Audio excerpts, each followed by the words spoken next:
The alarm bells rang across Colony Station Theta 9 like angry wasps buzzing in metal walls. Red lights flashed in every corridor, making shadows dance like ghosts. Tom Bradley looked up from the green tomato plants he was watering and wiped his dirty hands on his work pants. Around him, the other workers in the plant-growing area started running toward the big metal doors. "Emergency shelter drill starting now," came the voice from the speakers above. "All people must go to safe rooms right away. This is not practice. This is real." Pip, a small furry creature with long ears like a rabbit, hopped over to Tom. Her big black eyes were wide with fear. "Tom, we have to go now. The safe rooms will close soon." Tom kept watering his plants. The water made soft splashing sounds as it hit the soil. "I heard them, Pip. But look at these tomatoes. They need water every day or they will die. But the rules say everyone must go to the safe rooms when the alarms ring." Pip's voice got higher and more worried. Tom put down his watering can and looked around the big room full of growing plants. Tall blue people called Altarians were running past the windows. Their children had skin that looked like colored glass, and they sparkled as they moved. The big, strong people called Grimlocks were walking fast, too. Their heavy feet made the floor shake like small earthquakes. "Pip, tell me something," Tom said, sitting down on a wooden box. "Have you ever seen the safe rooms they built for humans?" Pip's ears moved back and forth as she thought. "Well, no. But there must be some, right?" Tom smiled, but it was not a happy smile. "That's the problem, little friend. When they built this space station, humans were new to the group. They made safe rooms for your people, for the tall blue folks, for the big strong ones. But nobody thought about making them right for humans." The alarm kept ringing. Through the big windows, Tom could see space outside. It looked angry today. Bright colors moved across the darkness like angry paint strokes. The people on the radio had said a big space storm was coming. The kind that could break computers and hurt people with invisible rays. "So what will you do?" Pip asked. "You cannot stay here when the dangerous storm comes." Tom stood up and walked to the window. Outside, he could see the last few people running to the safe rooms. Soon the big metal doors would close and lock. Then everyone would wait in small, dark rooms until the storm passed. But Tom knew something the others did not know. Those safe rooms were made for people who were scared of storms. Humans were different. "I have an idea," Tom said. "But first, I need to get some things from my room." Tom walked through the empty halls of the space station. His footsteps echoed off the walls. The red lights kept flashing, making everything look like it was covered in blood. But Tom was not scared. He had lived through storms before. Back on Earth. His grandfather had taught him that storms were just weather, and weather could not hurt you if you were smart about it. In his small room, Tom opened a big green bag he kept under his bed. Inside were things his grandfather had given him. A sleeping bag that could keep him warm even in snow. Rope that was strong enough to hold a grown man, tools for building things, food that would last for days, and a small book his grandfather had written by hand, full of tricks for living outside. Tom also took his regular clothes, some water bottles, and a small cooking pot. Everything fit in 2 bags that he could carry on his back. When he got back to the plant-growing area, Pip was still there. She was hiding behind a big plant with purple flowers. "Tom, the doors are starting to close!" "If you do not go now, you will be trapped here." Tom looked at the big metal doors. They were moving slowly, like the mouth of a giant metal monster closing. Once they shut, no one could open them from the outside. The computer would keep them locked until the storm was over. "That's exactly what I want," Tom said. Pip looked at him like he was crazy. "What do you mean?" "Everyone else is going to hide in small dark boxes and hope the storm does not hurt them," Tom explained. "But humans do not just hide from problems. We solve them." Tom walked over to the big windows and looked up. Above them, tall earth trees grew in pots. Oak trees with thick brown trunks and green leaves that moved in the fake wind the machines made. Most people thought they were just pretty to look at, but Tom saw something else. He saw home. Pip. "How long do these storm emergencies usually last?" Tom asked. "Sometimes just a few hours, but the really big ones can go for a whole day, or more," Pip said. Her voice was getting smaller as the doors closed more. "A whole day in a small dark room with 100 other scared people," Tom said. "That sounds terrible." He looked up at the trees again. Their branches were thick and strong. They were tall enough that someone could build something in them. Something comfortable, something safe, something that would keep a person happy instead of just keeping them alive. "Pip, you better go now," Tom said kindly. "The doors are almost closed." "But what about you?" Tom smiled, and this time it was a real smile. "I am going to do what humans do best. I am going to take a problem and turn it into something good." Pip looked confused, but she hopped toward the closing doors. Just before she got there, she turned back. "Will you be okay, Tom?" "Better than okay," Tom said. "I am going to be comfortable." The big metal doors closed with a loud clang that echoed through the room. Tom was now alone with the plants and the trees and the angry storm outside. But he was not worried. He had everything he needed to not just survive, but to live well. Tom looked up at the oak trees one more time. Then he opened his bags and started to work. 2 hours had passed since the metal doors locked Tom inside with the plants and trees. Outside the big windows, space looked like someone was painting with fire. Bright yellow and orange colors danced across the darkness. The space storm was getting stronger. But Tom was not watching it with fear. He was too busy working. The earth oak tree he had picked was perfect. Its trunk was thick like 3 men standing together, and its branches spread out strong and wide. Tom had tied ropes around the biggest branches and was now pulling wooden boards up into the tree. The boards came from old shipping boxes that were stored in the corner of the plant room. Tom's grandfather had taught him to build tree houses when he was a little boy back on Earth. "A tree house is not just a place to play," his grandfather used to say. "It is a place where you can think and feel safe and be happy." Now Tom was using those old lessons to build something much more important. First, he made a flat floor between 4 strong branches. He used the rope to tie the boards together tight so they would not move. The fake gravity on the space station made the work easier than it would have been on Earth. Tom could lift heavy things without getting too tired. Next, he built walls, but not solid walls like a regular house. Tom made walls from green cloth that let air move through but kept the wind out. The cloth came from plant covering sheets that gardeners used to protect young plants. Tom cut them with his grandfather's old knife and tied them between the branches with more rope. By the time 3 hours had passed, Tom had a room in the sky. It was 15 feet off the ground, hidden among the green leaves of the oak tree. From below, someone might not even see it. But inside, it was dry and comfortable and had enough space for Tom to stand up and move around. Tom climbed down to get more supplies. The plant room had many useful things if you knew how to look. There were long plastic tubes that carried water to the plants. Tom took some of these and ran them up to his treehouse. Now he had running water, just like a real house. There were also small machines that made electric power from light. Tom took 2 of these solar machines and put them on the highest branches where they could catch the light from the ceiling lamps. Now his treehouse had electricity, too. The best part was the food.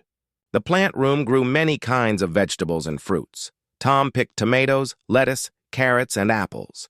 He also found bags of rice and beans in the storage area. With his small cooking pot and the electric power from the solar machines, he could make real meals. Tom also found something that made him very happy.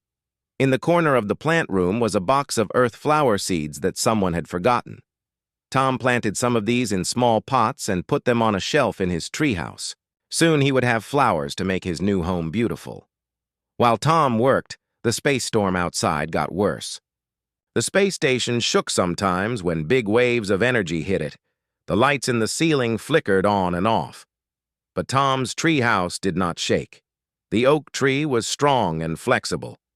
It bent a little with the movement, but never broke. Tom climbed up to his treehouse and sat on his new wooden floor. He could see out through the green walls to the angry storm in space. But he was not afraid. The treehouse felt safe and peaceful. He opened one of his water bottles and drank while he watched the light show outside. Then Tom remembered the other people locked in the safe rooms below. They were probably scared and uncomfortable. The safe rooms were made for short emergencies, not for long ones. They had bright white lights that hurt your eyes, hard metal walls, and not much air to breathe. Everyone would be sitting on the floor because there were not enough chairs. Some of the people would be getting sick from being in such a small space for so long. Others would be fighting because they were scared and angry. The children would be crying because they could not understand why they had to stay in the dark, scary room. Tom felt sorry for them, but he also felt proud of himself. While they were just trying to survive, he was living. He had built something good out of a bad situation. This was what humans did best. They did not just wait for problems to go away. They found ways to be happy even when things were hard. Tom cooked his first meal in the treehouse as the storm raged outside. He made soup with the vegetables he had picked and some rice. The smell filled the small space and made it feel like home. As he ate, he watched the beautiful colors dancing in space through his window. The treehouse had everything he needed: a comfortable place to sleep, clean water to drink, good food to eat, and even electric lights to read by. But more than that, it had something the safe rooms below did not have. It had peace. Tom finished his soup and lay down on his sleeping bag. The oak tree swayed gently in the fake wind, rocking him like a baby. The storm outside looked angry and dangerous, but Tom felt calm and safe. He thought about his grandfather who had died 2 years ago back on Earth. The old man had always said that humans were special because they could make any place feel like home. Put a human anywhere in the universe, he used to say, and give them a week. They will find a way to not just live there, but to be happy there. Tom closed his eyes and listened to the leaves rustling above him. His grandfather had been right. Here he was, locked in a room during a dangerous space storm, and somehow he had managed to build himself a perfect little home in the sky. Tomorrow, the storm would still be going, and the people in the safe rooms would be even more miserable. But Tom would wake up in his treehouse, cook breakfast, and maybe even read a book while he watched the storm. He had turned a bad situation into a good one, just like humans always did. Outside, the storm painted space with wild colors. Inside the treehouse, Tom fell asleep with a smile on his face. Morning came slowly on the space station, marked only by the ceiling lights getting brighter. Tom woke up in his treehouse feeling better than he had in months. The sleeping bag had kept him warm all night, and the gentle swaying of the oak tree had helped him sleep like a baby. Through his green cloth walls, he could see that the space storm was still raging outside, painting the darkness with angry red and gold streaks. Tom stretched and looked around his aerial home. During the night, he had dreamed of improvements he could make, and now he wanted to try them. But first, breakfast. He climbed down to the plant room floor to collect fresh vegetables and check his water supply. The plant room felt different in the morning light. It was completely quiet, except for the soft humming of the machines that kept the air clean and the water flowing. All the other people were still locked in their safe rooms below, waiting for the storm to end. Tom was the only person in this whole part of the space station, and he liked the peaceful feeling it gave him.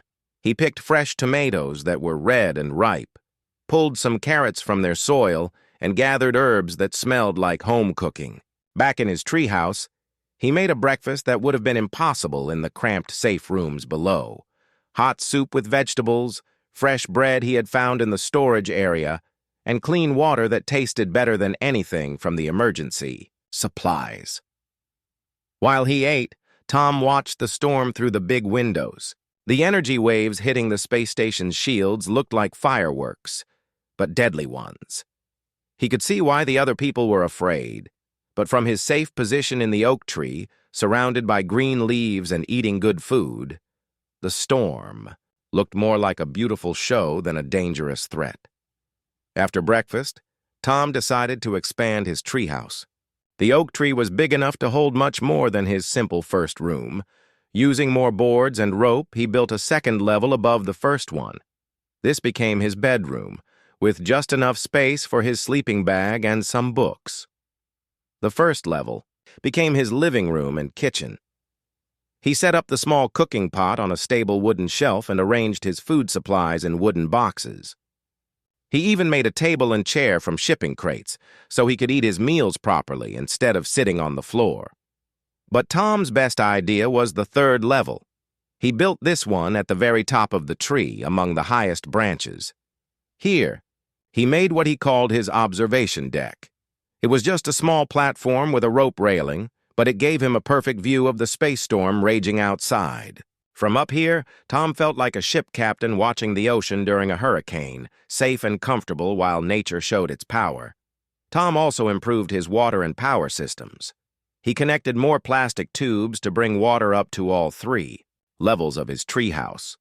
The solar collectors he had installed were working perfectly, giving him enough electricity to power small lights and his cooking equipment.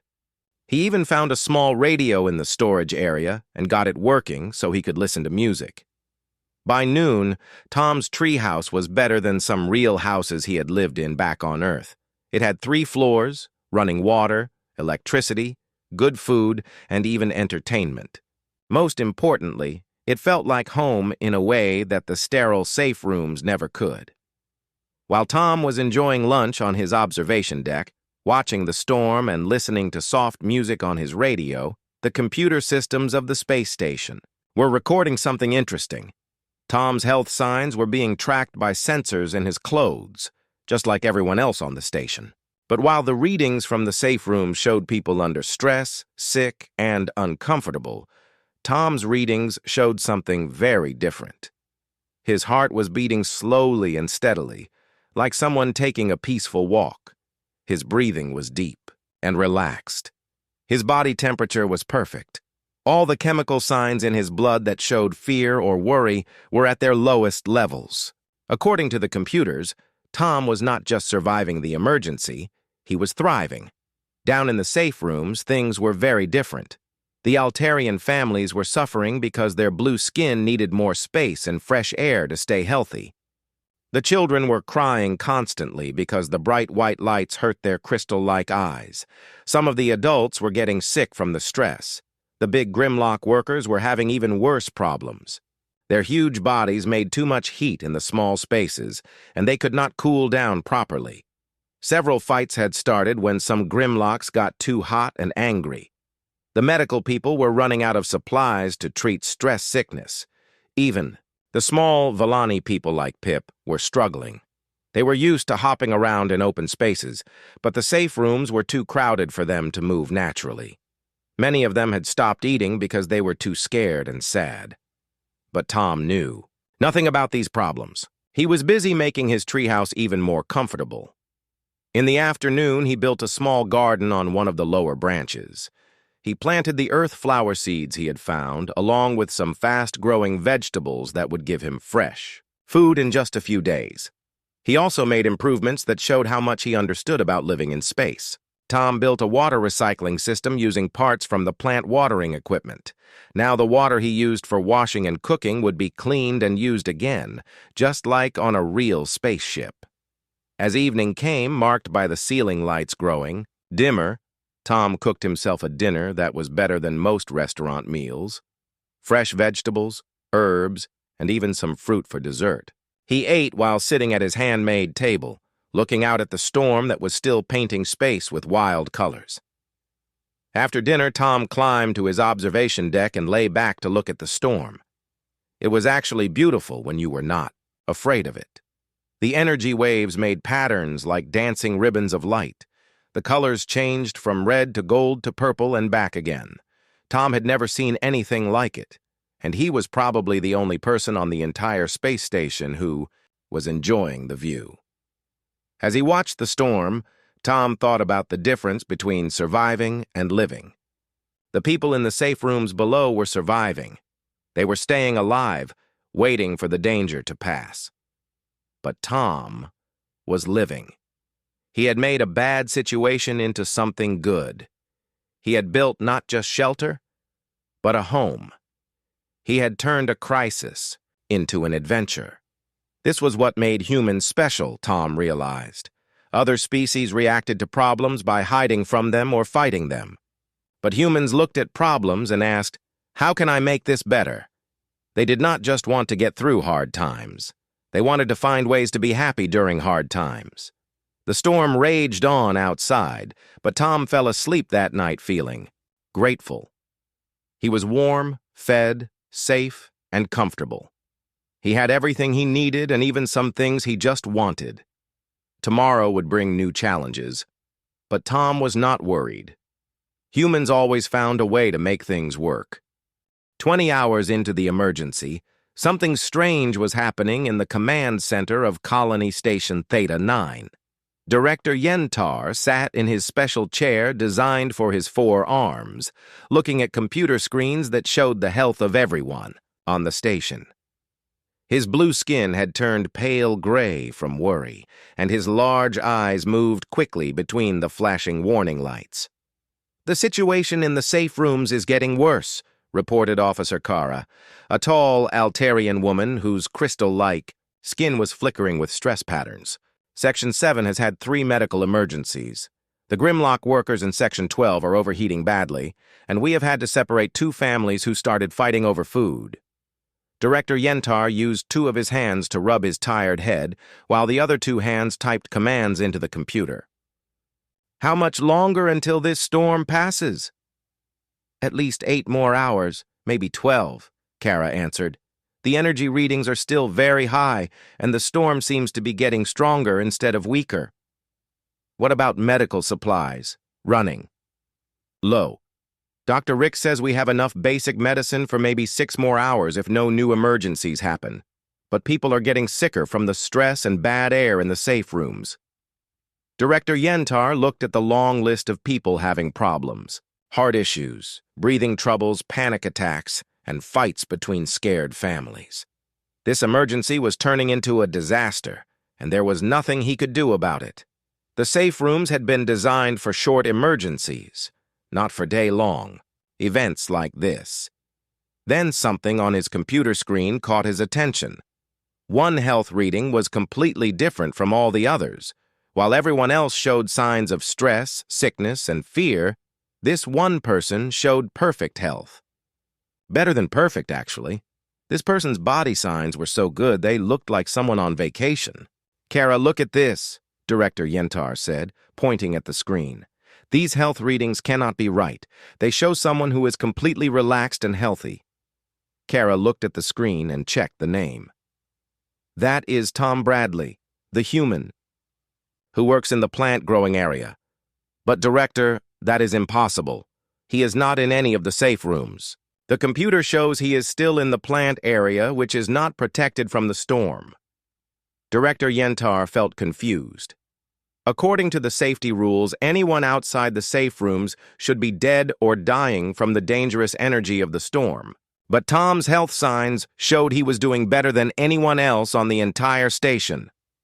"Run a full check on his location and condition," Director Yentar ordered.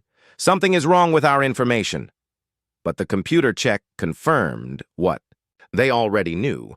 Tom Bradley was definitely in the plant-growing area, and he was definitely healthier and happier than 3,000 people locked in the safe rooms designed to protect them.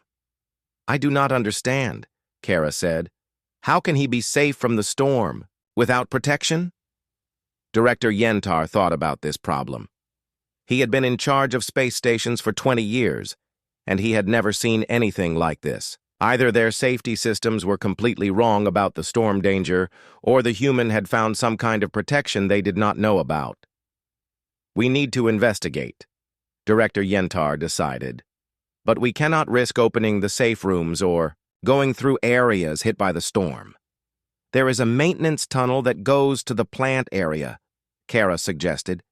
"It has extra shielding for repair work during emergencies. 2 people could crawl through it safely."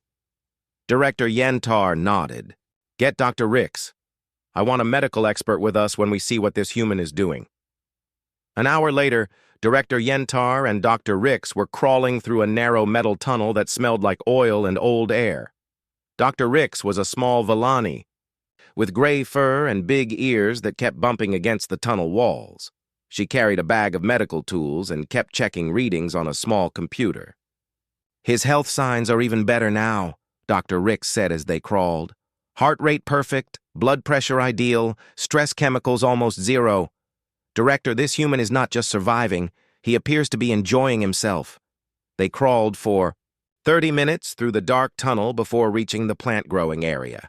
Director Yentar opened the tunnel exit carefully and looked out into the big room full of green plants and tall earth trees. At first, he saw nothing unusual. The room looked empty except for the plants. The storm was still raging outside the big windows, painting space with angry colors. But then he heard something that made him stop and listen carefully.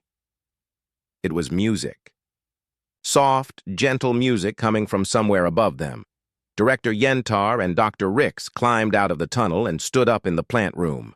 They looked around with confusion until Dr. Ricks pointed up at the oak trees. "Director, look up there. Do you see that?" High in the branches of the biggest oak tree, hidden among the green leaves, was what looked like a small house. Not just a shelter or a hiding place, but an actual house with walls and windows and different levels. Soft light glowed from inside it, and they could smell something that made their mouths water, the smell of real cooking. "Impossible," Director Yentar whispered. A rope ladder dropped down from the treehouse, and Tom Bradley climbed down with a big smile on his face. He was wearing clean clothes and looked like someone who had just woken up from a good night's sleep. His skin was healthy, his eyes were bright, and he moved like a person who felt great. "Director Yentar, Dr. Ricks," Tom said happily. "What a nice surprise. I was just making lunch. Would you like to join me?" Dr. Ricks immediately started scanning Tom with her medical tools. The readings confirmed what the computer had been telling them. This human was in perfect health, better than most people, on their best days. "Tom Bradley," Director Yentar said slowly, "you are supposed to be in a safe room. Why are you here, and how are you still alive?" Tom laughed, a sound that seemed strange in the middle of such a serious emergency. "I am more than alive, Director. I am living well. Come up and see what I built." Director Yentar looked at the rope ladder with worry. His species was not good at climbing, and his forearms made it even more difficult. But his curiosity was stronger than his fear. 20 minutes later, both the director and Dr. Ricks were sitting in Tom's treehouse, eating the best soup they had tasted in years. They looked around with amazement at what the human had built. The treehouse had 3 floors, running water, electric lights, and even a small garden. It was more comfortable than most apartments on the station. Tom had books to read, music to listen to, and enough food for several more days. From the observation deck, they could see the beautiful side of the storm instead of just the dangerous side. "How did you build all this?" Dr. Ricks asked, still running scans with her medical tools. "Humans adapt," Tom said simply. "When we have a problem, we do not just hide from it. We find ways to make it better. Your safe rooms work fine for short emergencies, but they are not made for living. I needed a place where I could not just survive, but be comfortable and happy." Director Yentar looked around the treehouse and then back at Tom. Slowly, an idea began to form in his mind. An idea that could change everything about how they handled emergencies on space stations. The storm finally began to weaken after 28 hours of raging across space. From Tom's observation deck, Director Yentar watched the angry red energy waves fade to gentle orange ripples. Dr. Rix was still taking measurements and shaking, her head in amazement at what she had discovered. "Tom, I have been a doctor for 30 years, she said, looking at her small computer screen. I have treated every species in the coalition, but I have never seen anyone handle emergency stress like this. Your body chemistry shows you have been relaxed and happy for the entire crisis." Tom poured hot tea for his guests from a pot he had made using plant room equipment. The tea was made from herbs he had grown in his treehouse garden, and it smelled like flowers and earth. "My grandfather always said that attitude is everything. You can be miserable anywhere, or you can find ways to be happy anywhere. It is your choice." Director Yentar sipped his tea and thought about the reports he had been receiving from the safe rooms below. During the same 28 hours that Tom had been comfortable and happy in his treehouse, 3,000 other beings had suffered through the worst emergency in the station's history. People had gotten sick, families had fought, and several beings had needed serious medical care. "Tom, what you have done here changes everything," Director Yentar said slowly. "We have been thinking about emergencies all wrong." "How do you mean?" Tom asked, climbing down from checking his water recycling system. "We built our safe rooms based on the idea that emergencies are things you just survive until they end," Director Yentar explained. "Short, terrible experiences that you endure in the smallest, cheapest spaces possible. But what if emergencies last longer? What if people need to actually live during dangerous times, not just hide?" Dr. Rix looked up from her medical readings. "The health data supports this completely. The people in our safe rooms are showing damage from stress, bad air, poor food, and no exercise. Some of them will need weeks to recover from just one day in our safety systems." "But Tom has actually improved his health during the same emergency." Tom nodded as he stirred a pot of soup that would serve as lunch. "Different species have different needs, but I think all intelligent beings need some basic things to stay healthy. Good food, clean water, fresh air, space to move around, something interesting to do, and a place that feels like home. Your safe rooms provide water and air, but not much else." Director Yentar was already thinking like an administrator. His 4 hands moved quickly as he took notes on a small computer. The space requirements alone would be enormous. To give everyone enough room to live comfortably during long emergencies, we would need to redesign our entire emergency system. Or, Tom said with a smile, you could learn to think like humans do. "What do you mean?" Tom gestured around his tree house. "I did not need enormous amounts of space. I just needed to use the space differently. Instead of building outward, I built upward. Instead of using expensive materials, I used things that were already here. Instead of making a place to hide, I made a place to live." He led them to different parts of his treehouse, showing how he had solved problems that the safe room designers had never considered. The water recycling system that made every drop count. The vertical garden that provided fresh food in tiny spaces. The multiple levels that gave privacy and room without taking up more floor space. "Most importantly," Tom continued, "I built something that felt like home instead of like a prison. Humans can endure almost anything if they feel like they are, in control of their situation and have something to work toward. But we become miserable quickly if we feel trapped and useless." Dr. Rix was examining Tom's small garden where vegetables were already growing. "This is remarkable. You have created a complete life support system using materials that cost almost nothing. And the psychological benefits? Tom, you have been productive and creative during a crisis that has made everyone else sick with worry. That is the key difference," Tom said. "Everyone else has been waiting for the crisis to end so they can go back to their normal lives. But I have been living my life, just in a different place. The crisis became part of my life instead of stopping my life." Director Yentar made a decision that would later be remembered as one of the most important changes in coalition emergency planning. Tom Bradley, I am officially asking you to work with our engineering teams to redesign our emergency systems. We need to learn from what you have done here. I would be happy to help, Tom said. But remember, every species is different. What works for humans might not work for Altarians or Grimlocks or Villani people. The real solution is not to copy my treehouse. The real solution is to design emergency systems that let each species use their natural abilities instead of forcing everyone to hide the same way. Over the next few hours, as the storm finally ended and the regular lights came back on, Tom explained his ideas to Director Yentar and Dr. Rix. Humans were good at building and adapting, so they needed emergency systems that let them create and improve their spaces. Altarians needed light and open areas for their crystal skin to stay healthy. Grimlocks needed room to move their large bodies and ways to stay cool. Villani people needed spaces where they could hop and move naturally. The old emergency system treated everyone like they were the same, Tom said as they climbed down from the treehouse for the last time. But diversity is what makes the coalition strong. Our emergency systems should use that diversity instead of ignoring it.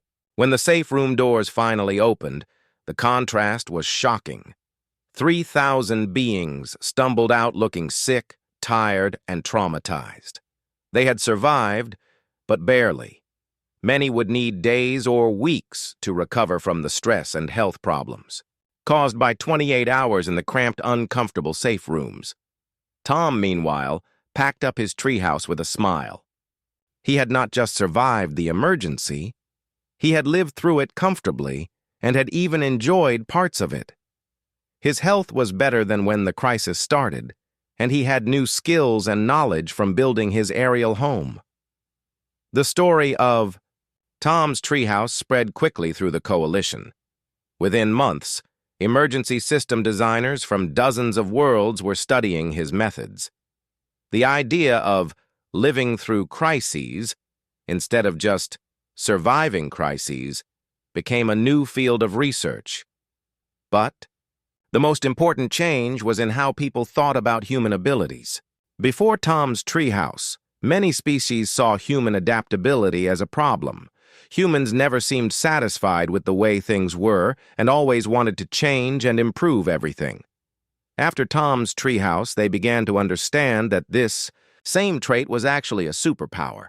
Humans did not just adapt to their environment, they adapted their environment to themselves. They did not just survive in difficult situations, they found ways to thrive in difficult situations. And most importantly, they did not just wait for problems to go away. They turned problems into opportunities. Tom Bradley went back to taking care of his plants, but now he also worked part-time as a consultant on emergency planning. His treehouse became a permanent installation in the plant room, a symbol of human ingenuity and a reminder that sometimes the best way to handle a crisis is not to hide from it, but to build something beautiful in the middle of it. Years later, when people told the story of the great space storm and Tom's treehouse, they always ended with the same lesson. Put a human anywhere in the galaxy, give them a problem that seems impossible to solve, and they will not just find a way to survive it, they will find a way to make it better than it was before. The emergency had lasted 28 hours. For most species on the station, those were 28 hours of fear, discomfort, and just trying to stay alive. But for Tom Bradley, those were 28 hours of building, creating, and turning a crisis into an adventure. That difference, everyone realized, was what made humans special in the galaxy. And somewhere in the vast emptiness of space, other storms were brewing. But now, for the first time, the coalition knew they had a species among them who did not just weather storms, they danced in them.